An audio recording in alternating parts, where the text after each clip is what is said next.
Welcome to Crave. This is our final episode of 2024, episode 16. We have spent this season celebrating Italian culture, Italian-American lifestyle, and of course, 49er football. I'm here in studio with Alex. Buongiorno, Alex. Buongiorno. Buongiorno. Today, we are joined by Paolo Butera, Integrated Media Solution Executive and passionate advocate for Italian heritage, and John Lynch Sr., father of the 49ers, General Manager John Lynch Jr., former NFL player and long-time radio and broadcasting professional, who perfectly represent what Crave is all about. So stay tuned. And also, stay tuned because we are going to have a very special guest, the amazing Joe Mantegna, award-winning actor, producer, and narrator who works an inspiring audience worldwide. Let's get started. So how are you doing this morning, Samantha? I can't believe we're already to our last episode for 2024. I know. It's unbelievable. Unbelievable. Actually. Yeah. It went by like this. Yes, I know. It's a little bittersweet for me. I'm kind of sad, but also I'm very excited to, start a new one next year. Yes. Yeah, very, very excited. I'm so grateful for all of you who have supported us on this journey, and I'm excited for what's to come in 2025. Yeah. And, just amazing. No, I know. It's been incredible. It's just one of those things where it's like, the best is yet to come. That's how I feel. Yes. Like this season has just been so incredible. Yes. So I'm excited for the next chapter. We always talked about it while we were recording this season. But also looking back on it and just, enjoying this time has also been really special as well. Very special. I know. It's I always say my therapy here. I love it. No, I love it so much. Yes. And we close up the year, and I wish all a very happy holiday season to everybody. Make sure you take care of yourself, the loved one, and just take some time for you. Yeah, that's really important. Yeah. And what about you, Alex? I'm still not over Thursday night's game, and I could focus on how poorly, the 49ers offense played or that the team lost. But what really stood out to me was Devondre Campbell refusing to go into the game. And just when I thought the season couldn't get any more crazier than it already was, and keep in mind, he was literally brought in because Dre Greenlaw got hurt. So, when Dre finally comes back after tearing that ACL in the Super Bowl, mind you, Devondre Campbell's like, nah, I'm good. It's just wild to me. And honestly, Dre played better in those 2-3 quarters than Devondre Campbell has the entire season. And what makes it even more mind-blowing to me is that the season was on the line. It was just absolutely unacceptable. But I think the 49ers did a good job of handling the situation, suspending him for 3 games, voiding his pay, and signing bonuses for those weeks, not letting him sign with any other team, clearing out his locker immediately, and all the players kind of spoke out against what he did. And at this point, with only a 1% chance of making the playoffs, I'm just going to cut my losses.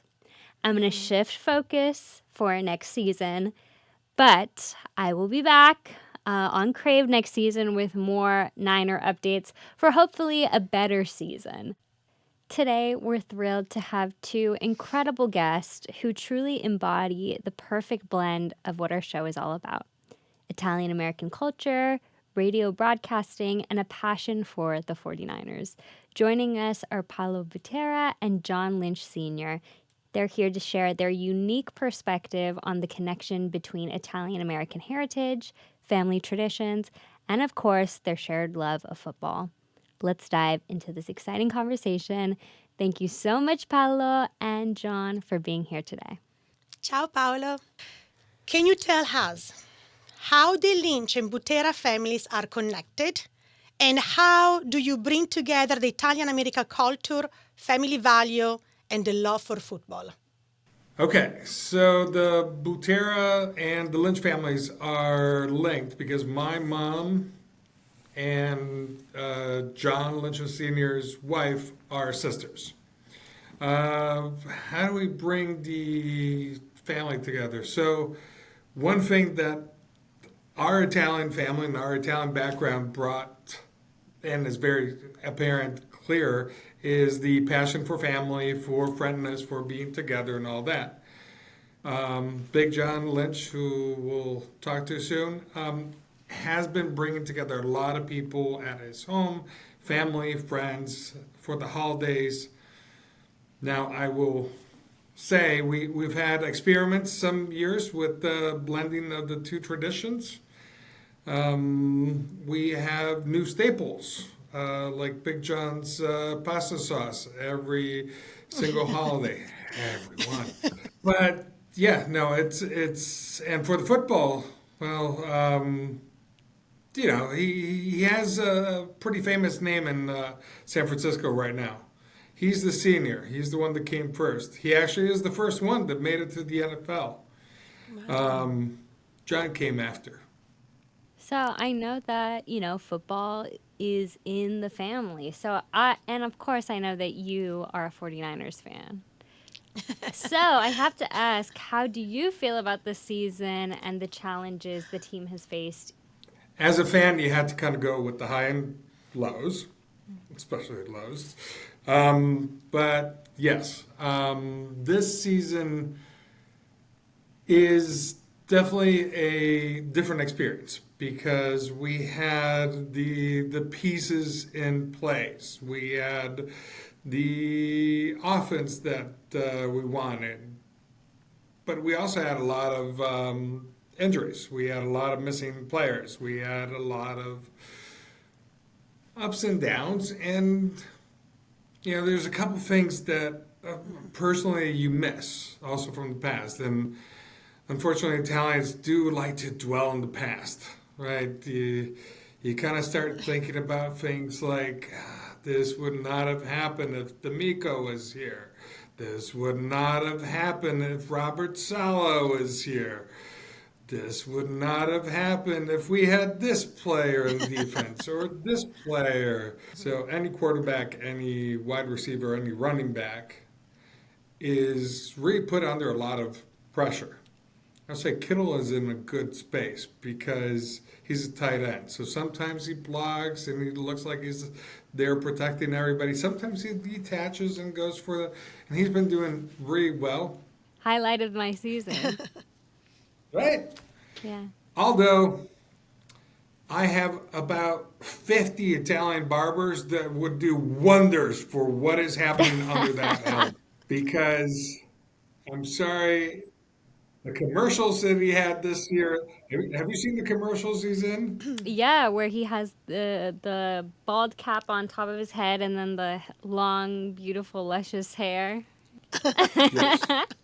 That image is haunting because you kind of are like, is that what's going on in the helmet? We don't really understand if that was the thing, but yeah. What will you say is something you like about Italian culture, tradition, values? The being together is a big part of it, and that's where, Big John is a great representation of that value as well. Although, again, he also likes Italians and certain Italians specifically. He once told us in the car when we got back and we were visiting from Italy when I was living there, and my father and I came here, and he picked us up from the airport in San Diego and had Albano playing in the car, full blast. Albano e Romina Power? Well, Albano, yes. It was without the Romina Power part. And so, both my dad and I are like, well, actually, my dad said, John, what are you listening to? And Big John came out with Albano. He's Italian like me. He's Irish like me, actually. And that was when we understood that the Irish culture and family traditions are very similar to the Italian ones. Sense of humor, passion, getting together. Yeah. Welcome to Crave, John. Well, Everybody. thank you. Obviously, you have a huge connection with the 49ers, being of your son. So I want to ask you, how do you feel about this season and the challenges that they faced, even as recently as this past Thursday? Yeah, well, it's a very disappointing and season, particularly when you've had such high standards. And I think, unfortunately, it is all their success that is probably catching up with them a little bit. And they have played now in 5 of the last 6 years, I believe, in the all the way to the championship. And as a consequence, the players have gotten a lot of wear and tear on their bodies, and I think that's why they have so many injuries this year. And so much of sports is luck with injuries, and it really was a challenging year. And I think the only thing at this point is to play well these last 3 games, and then reload for next year and go all the way. And they still have the core of the team to take them to the Super Bowl again. Can you tell us how the Lynch and Butera family are connected, John? Yeah. Well, my wife and Paulo's mother are sisters, and they belong to a very large family, 9 children. And Susie, Paulo's mom, left to go to. She was going to school in Loyola in Chicago at the time, and she went to go to Loyola in Rome her sophomore year of college, and she came back 40 years later. So she met the love of her life, an Italian medical student who became a doctor, and they lived first in Rome and then down to Palermo, where Paolo was born and raised in his early years. And but they would come to San Diego, where we have lived for 50 years, for all of the summers. So and we went 3 or 4 times over to Italy, and so we have been very close as a family. And I heard just a bit of what you were speaking to. Family is a critical part of everything, both Italian, both Irish, of how we all try to be together for each other through the successes or the challenges one has in life. And from that perspective, the cultures are very similar. And so we have great gatherings at all of the holidays, and have really had a great love of each other, and been there through all of it. And unfortunately, Paulo's dad, Dr. Butera, was a radiologist, and he caught cancer and died about 7-8 years ago now. And it was a tragedy. He was one of my best friends in life, and it was a tragedy to see him go. But he's a very highly regarded doctor. And after that, Susie came back to San Diego and lives here now. So we are all together as a family again. So here at Crave, we celebrate passions. So besides football, Italian heritage, Irish heritage, what is one passion or interest that truly inspires you and keeps you motivated? And this is for both of you. I will say one thing that really gets me going is my family. I do a lot of things because of the passion and love for my family, and not like, yes, my girls mean the world to me. My wife means the world to me. My mother, my brother, dad meant the world to me. But family in general. So Big John, who's here with us on the show, is one of the biggest reasons why I'm in San Diego. One of the motivators for me to do well and keep going at work, whatever that is. He's taught me the passion in everything you do every day can be redirected to everything. Where it is work, it is a gathering, it is a meal shared together, it is a football game watched together on TV. It's everything is is around family togetherness and being together. So that would be my biggest passion.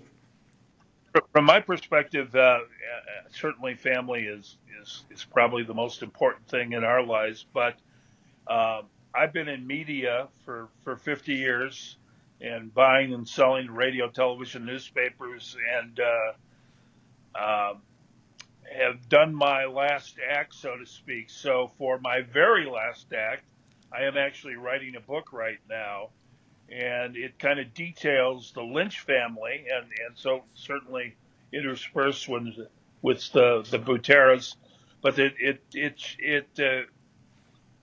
details the 5 generations from Ballybunion, Ireland to Canton, Ohio, where the Football Hall of Fame is for my son, and I am that's what I am doing, and hope to have that out sometime mid next year. Thank you so much. But I can't wait to see you guys next year. Thank you so much for coming on today, both of you. Yeah. Thank you. Our pleasure. This episode of Crave is sponsored by Alice Becker Inc. a family-run business with over 30 years of experience in the fashion industry. They offer unique clothing for every age and size, always going the extra mile for their customers. Visit them in Nevada or online at www.alicebeckerInc.com. Thank you so much for our sponsor to supporting this episode.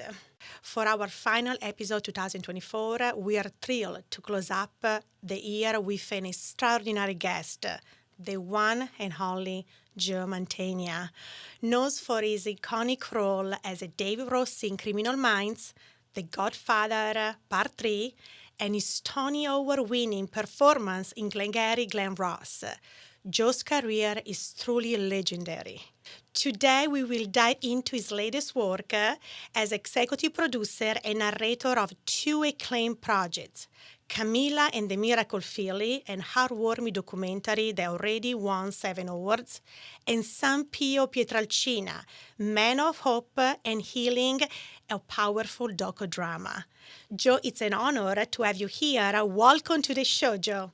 Thank you very much. So, Joe, Criminal Minds is such a beloved show. What drew you to the role of David Rossi, and what does the character mean to you? Well, first of all, I was first introduced to the show through a dear friend of mine who was an actor named Meshach Taylor, who many people will remember from, he was on a show Designing Women. He's done many movies. My wife and I have been friends with him back from the late 60s. We both started our careers together in the play Hair way back then. So he's a friend for many, many years. He turned me on to that show. He told me, Joe, you have to watch this show, Criminal Minds. He really loved it. And I don't really watch a lot of television. But I said, I'll watch a little bit of that, Meshach, because you like it so much. Well, as it turned out, it was shortly thereafter I get this call from the television show saying, they're looking to... This one actor was leaving the show, and it was early on, and they were only in their 3rd season, but they were looking to replace him, and they were offering me this role. And I said, wow, this is that show Meshach liked so much. So in other words, I was already attracted to the idea because of his excitement about it, me watching it, saying, yeah, this looks like a pretty good show. So that's when I joined the show. And then I was able to actually, some years into it, about I think season 5 or 6, or maybe a little later, I was able to bring Meshach in and they created a character for him.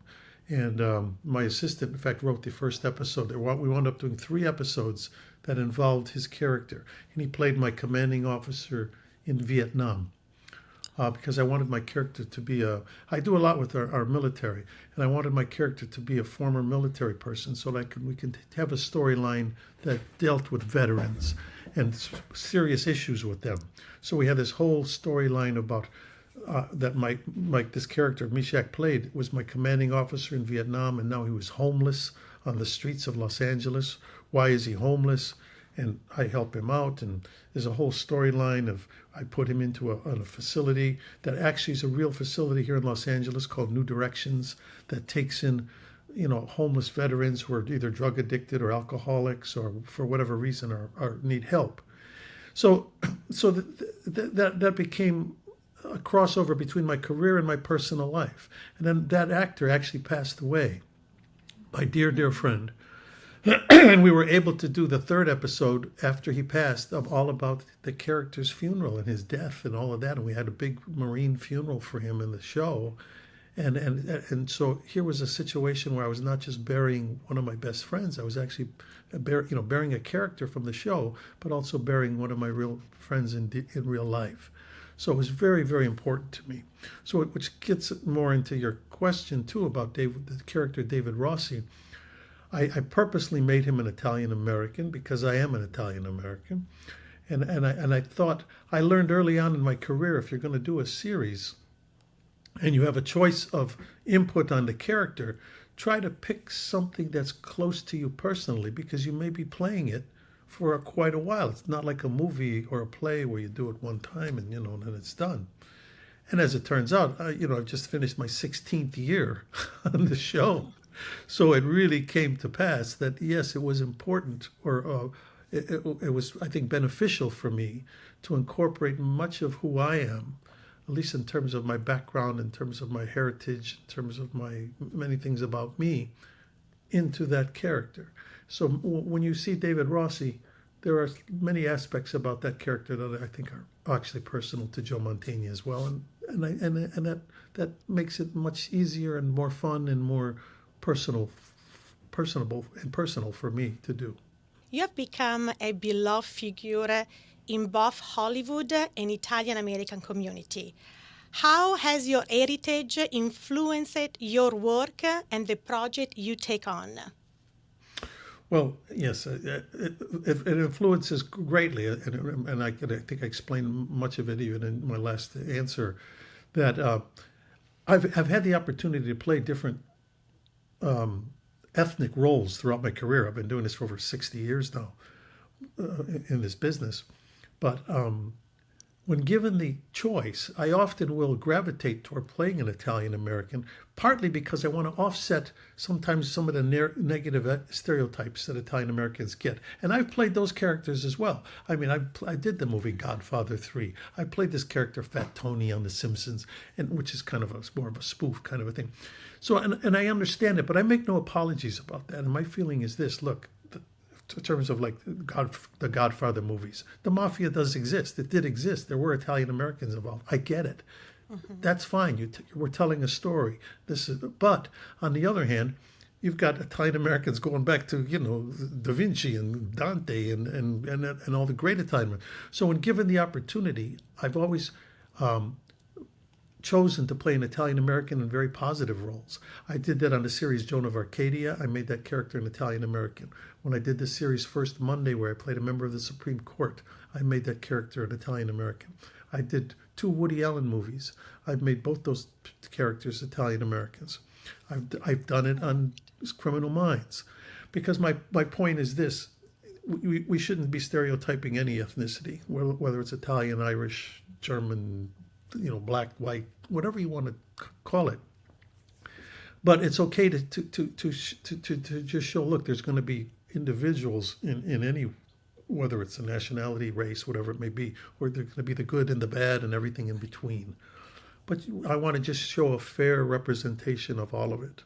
So the times that I've had to portray somebody with a negative aspect, and the nationality shouldn't really have anything to do with it anyway. But the fact, when it calls upon it, like something like The Godfather, when these people were of a certain ethnicity, fine. We tell the story, and then that's that. But on the other hand, I want to show the other side of the scale as well. I did a movie in Italy called Pontormo, based on this Renaissance painter.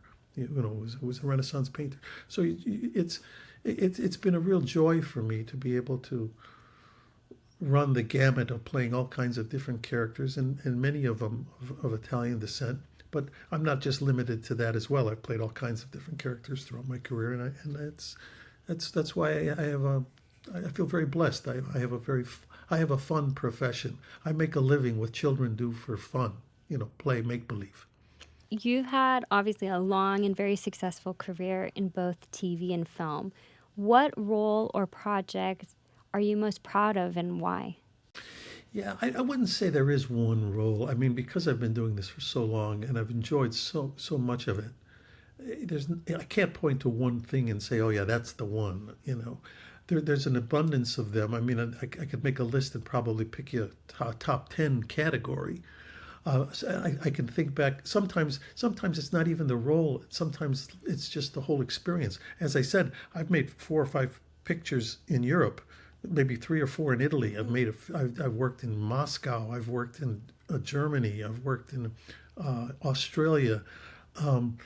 Just those experiences, many times in Canada. Just the experience of being able to go to these places with my family, my children. That in itself is things I'll remember all my life. Certain roles, of course, are important. I think the fact I got to play Dean Martin in the movie The Rat Pack was thrilling for me because he was a hero of mine. I mean, I loved his music. I loved him as an actor, as a personality, and I've got to know many members of his family because I played that role. I love the fact that I've been playing David Rossi for 16 years, who was based on he wasn't based on a real character, but I named him after a man who was a real Los Angeles policeman. And it was my way of honoring people in uniform everywhere who have to have this is their job, and that sometimes they don't get the luxury of knowing that they're going to come home at night because they're in a dangerous profession.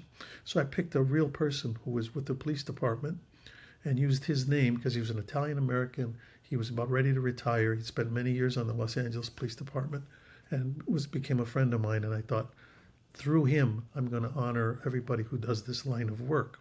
So that's an important character. But beyond that, there have been, many. I mean, when I played the Ricky Roma in the play Glengarry Glen Ross, which changed my career because the play won the Pulitzer Prize. I won the Tony Award back in 1984. That was a big move for me in terms of my profession. But I've enjoyed it all. I mean, from kind of the goofy little movies I've done in the past to what I'm doing today and everything in between. So I really can't point to one thing. But like I said, as I think about it, there's a whole series and conglomeration of things that are very meaningful to me. So, Joe, you are the executive producer and narrator of Camilla and the Miracle Filly. What inspired you to get involved in this documentary, and what message do you hope viewers take away from it? Well, first of all, I was approached by Miss Aliota, who is just this incredible human being. Shout out! Can we say hi to Angela Aliotto? Please do. Yeah. So when Angela reached out to me, and in a way it came through. The reason I learned about Angela was through the Padre Pio, because my connection with Padre Pio and with Luciano La Monarca, who runs that. So in other words, somehow I have to think maybe Padre Pio had a little hand in this, making this happen. But he, Luciano told me, he said, he had this friend, Angela, and of course I knew who the Aliota family was, having lived out here in California for many years and knew about her father and what a prestigious person he had been in San Francisco.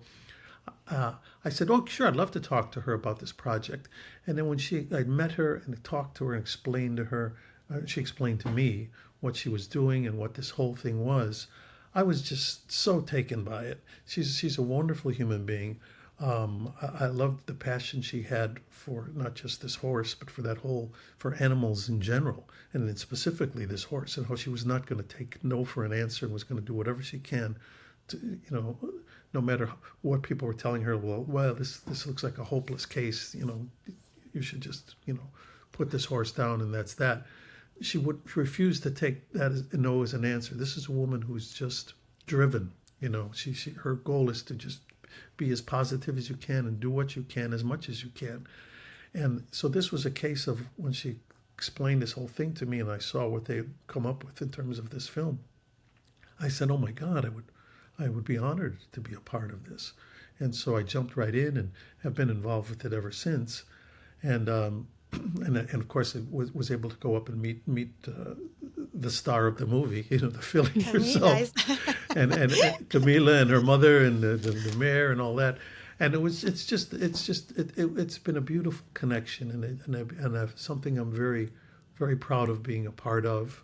I mean, there was a little tragedy involved that the director of the film, actually the very director of the film, met a tragic end due to an accident, and so, which gives us even all the more reason to make this, successful, for it to get out there so that people can watch it, enjoy it, and that's what I've been very blessed that this is what I do for a living, that I get a chance to make these kinds of projects, work on these projects, and this is one that's very special to me. Yeah, this is, like I mentioned many times, this is a story of humanity. This is really the story. And you mentioned, I want to also thank Chris Salvador, wherever you are. That's why I got really emotional this morning. I was telling Alex, because I felt his presence, and he talked to you about you so much to me. And the wonderful experience he had with you recording.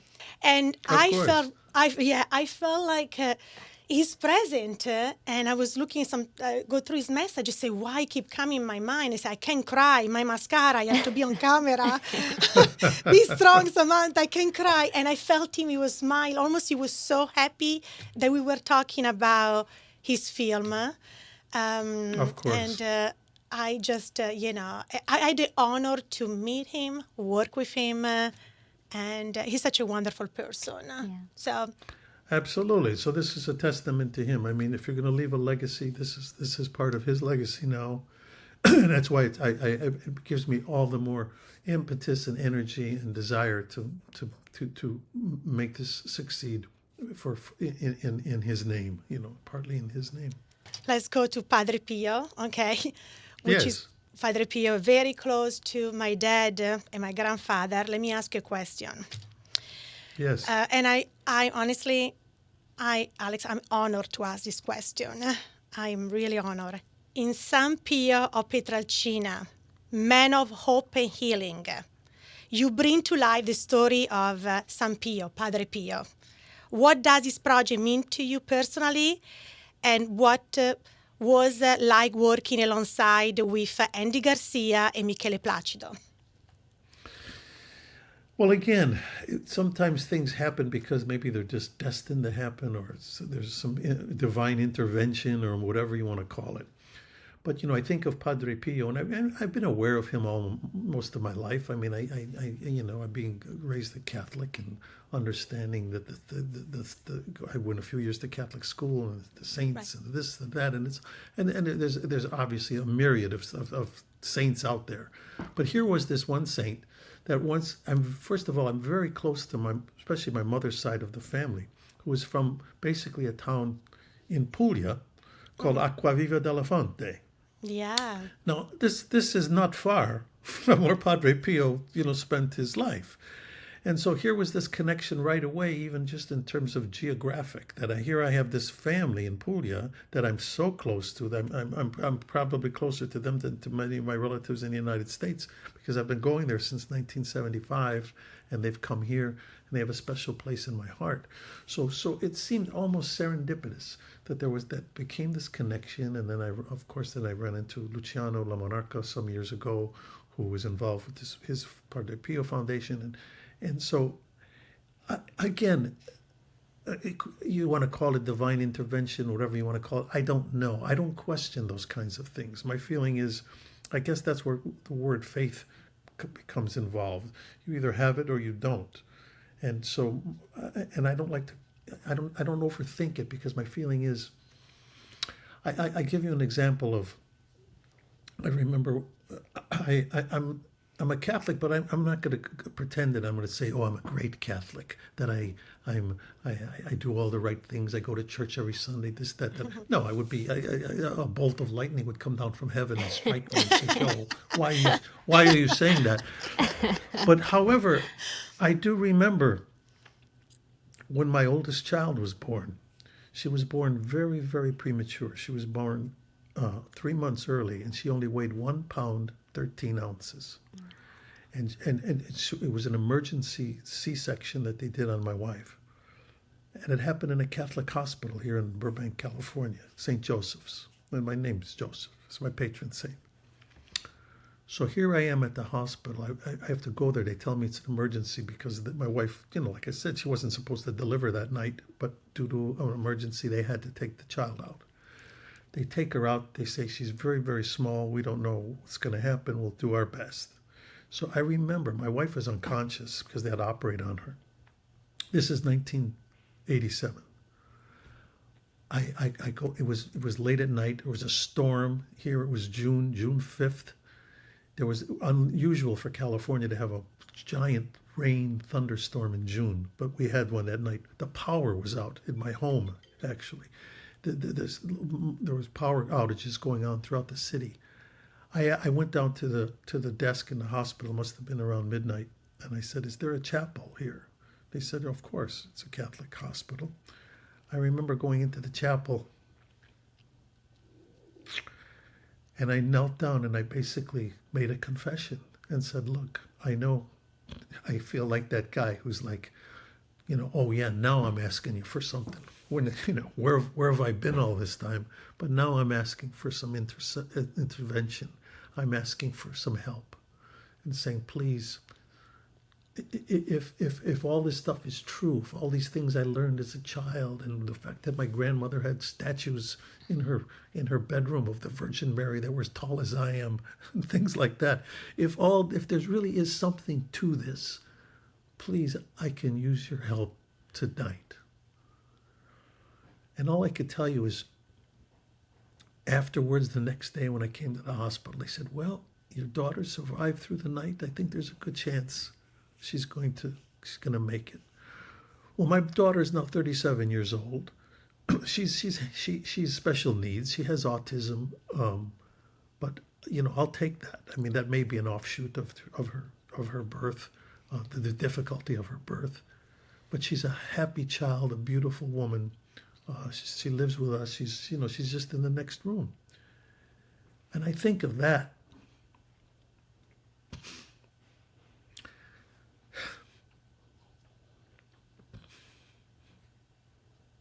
I don't have to explain to you because you're No, Italian. it's okay. Yes, I know. I've been crying about this. I lost. Yeah, I totally understand, Yeah. Joe.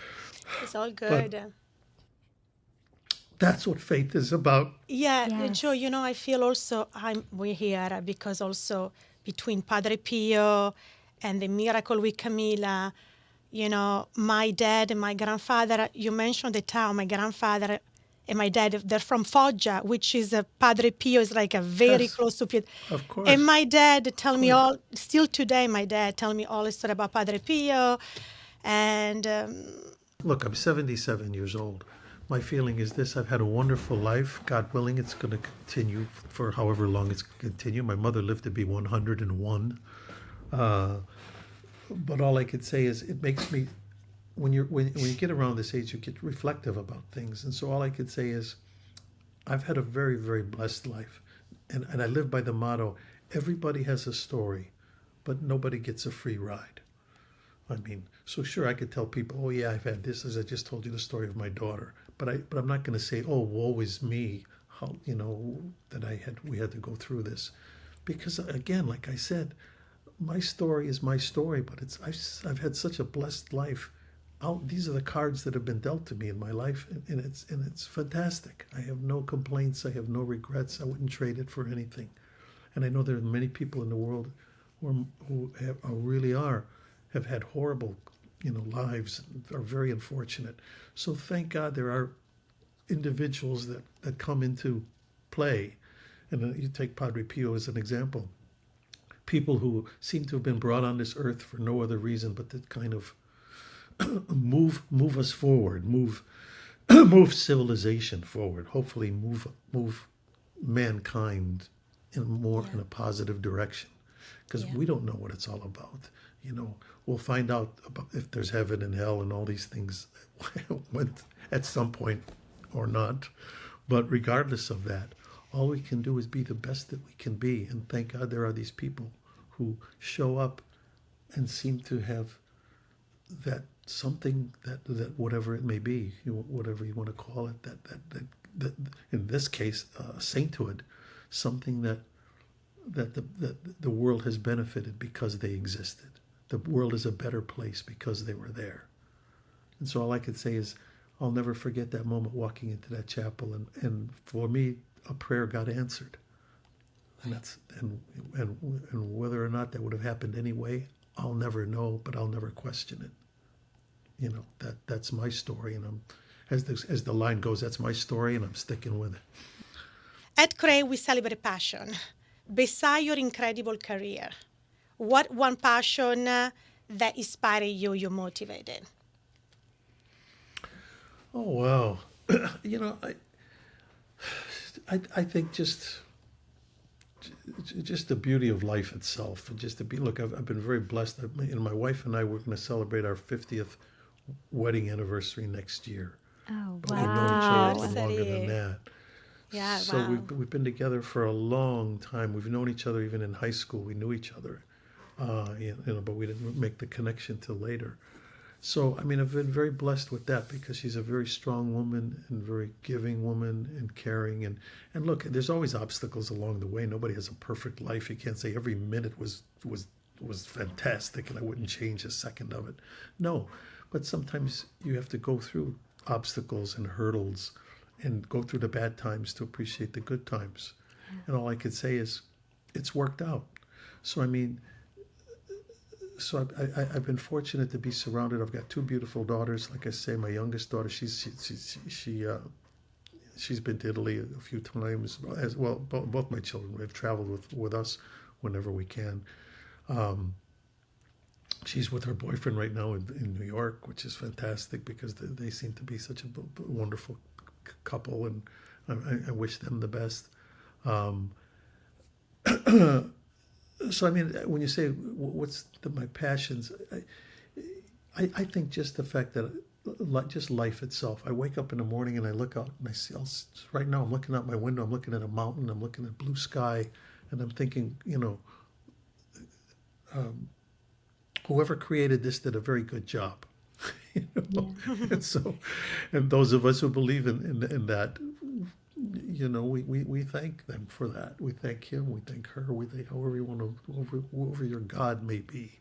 And I won't narrow it down to just, I have my personal beliefs, but everybody's going to have their own. And I'm not going to discount anybody else's beliefs. But my feeling, as long as everyone kind of does their best, what they can to, there are certain rules that are just like, they're so simple, but yet if you follow them, would make life a lot easier, and you can start with do unto others as they would do unto you. And if everybody followed that rule, we might be a much happier planet. But we'll see. Yeah. Thank you so much, Joe. Joe, it was a pleasure, and more than a pleasure. It was a blessing to have you here. Yes. Yeah. I feel so emotional. I know. It's mine. It's mine. I as you know, in my profession, I get to do a lot of different kinds of interviews, and it's usually the subject matter is more about, what's this project? What's the character you're playing? And this, that, and the other. This is a little bit different, and I can appreciate that because it takes me to a place that is a little more personal and a little more about life itself. Thank you. What I do as for my career is just that's just my job. That we're talking about life, and for all of us. You have your lives. I have mine, and a chance for me to talk to two beautiful women on a Tuesday early afternoon. So thank you so much, Joe. It was a blessing to have you, Crave. Thank you. My pleasure. Thank you. It really, really, really was a pleasure. And God willing, we'll cross paths again, and we can hopefully all meet in person someday. Thank you for tuning in to our 16th and final episode of Season 5. Follow us on Instagram at crave.show to keep posted with the next season. And if you want to rewatch our old episodes from Season 5, we're on Apple Music, Spotify, iHeart, and YouTube. Don't forget to subscribe. And make sure you check our website, craveshow.com, craveshow.com. Ciao tutti, happy Hollywood. We can't wait to see you 2025. Ciao. Bye.